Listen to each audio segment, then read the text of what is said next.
سو ان کا کچھ خیال نہ کرو اور اللہ پر بھروسہ رکھو، اور اللہ ہی کافی کارساز ہے۔ بھلا یہ قرآن میں غور کیوں نہیں کرتے؟ اگر یہ اللہ کے سوا کسی اور کا کلام ہوتا تو اس میں وہ بہت سا اختلاف پاتے، اور جب ان کے پاس امن یا خوف کی کوئی خبر پہنچتی ہے تو اسے مشہور کر دیتی ہیں، حالانکہ اگر اس کو پیغمبر اور اپنے ذمہ داروں کے پاس پہنچاتے تو تحقیق کرنے والے اس کی تحقیق کر لیتے،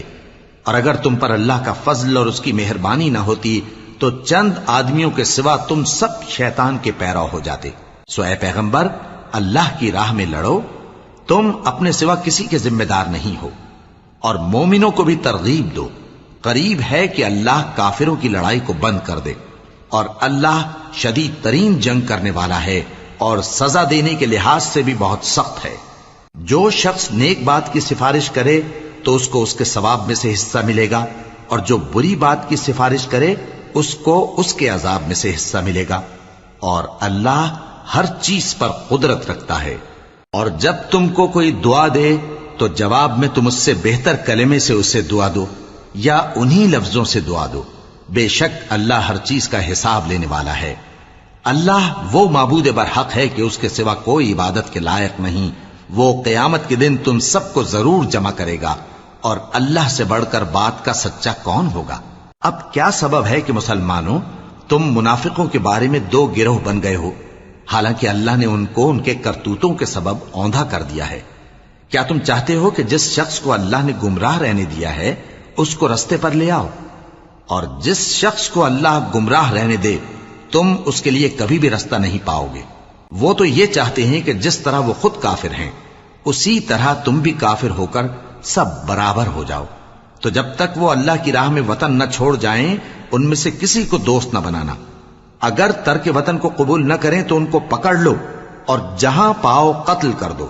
اور ان میں سے کسی کو اپنا رفیق اور مددگار نہ بناؤ، مگر جو لوگ ایسے لوگوں سے جا ملے ہوں جن میں اور تم میں صلح کا عہد ہو، یا اس حال میں کہ ان کے دل تمہارے ساتھ یا اپنی قوم کے ساتھ لڑنے سے بھنچ رہے ہوں تمہارے پاس آ جائیں تو اور بات ہے، اور اگر اللہ چاہتا تو ان کو تم پر غالب کر دیتا تو وہ تم سے ضرور لڑتے۔ پھر اگر وہ تم سے کنارہ کشی کریں یعنی تم سے نہ لڑیں اور تمہاری طرف صلح کا پیغام بھیجیں تو اللہ نے تمہارے لیے ان پر زبردستی کرنے کی کوئی سبیل مقرر نہیں کی۔ تم کچھ اور لوگ ایسے بھی پاؤ گے جو یہ چاہتے ہیں کہ تم سے بھی امن میں رہیں اور اپنی قوم سے بھی امن میں رہیں، لیکن جب فتنہ انگیزی کو بلائے جائیں تو اس میں اوندھے منہ گر پڑیں۔ تو ایسے لوگ اگر تم سے لڑنے سے کنارہ کشی نہ کریں اور نہ تمہاری طرف پیغام صلح بھیجیں اور نہ اپنے ہاتھوں کو روکیں تو ان کو پکڑ لو اور جہاں پاؤ قتل کر دو، اور انہی لوگوں کے مقابلے میں ہم نے تمہیں کھلی چھوٹ دے دی، اور کسی مومن کو شایع نہیں کہ دوسرے مومن کو مار ڈالے مگر غلطی سے ایسا کر بیٹھے، اور جو غلطی سے بھی مومن کو مار ڈالے تو وہ ایک مسلمان غلام آزاد کر دے اور مقتول کے وارثوں کو خون بہا بھی دے، مگر یہ کہ وہ معاف کر دیں۔ پھر اگر مقتول تمہارے دشمنوں کی جماعت میں سے ہو اور وہ خود مومن ہو تو صرف ایک مسلمان غلام آزاد کرنا چاہیے، اور اگر مقتول ایسے لوگوں میں سے ہو جن میں اور تم میں صلح کا عہد ہو تو وارثان مقتول کو خون بہا دینا اور ایک مسلمان غلام آزاد کرنا چاہیے، اور جس کو یہ میسر نہ ہو وہ متواتر 2 مہینے کے روزے رکھے۔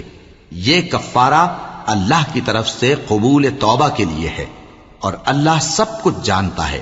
بڑی حکمت والا ہے۔ اور جو شخص کسی مسلمان کو قصدن مار ڈالے گا تو اس کی سزا دوزخ ہے،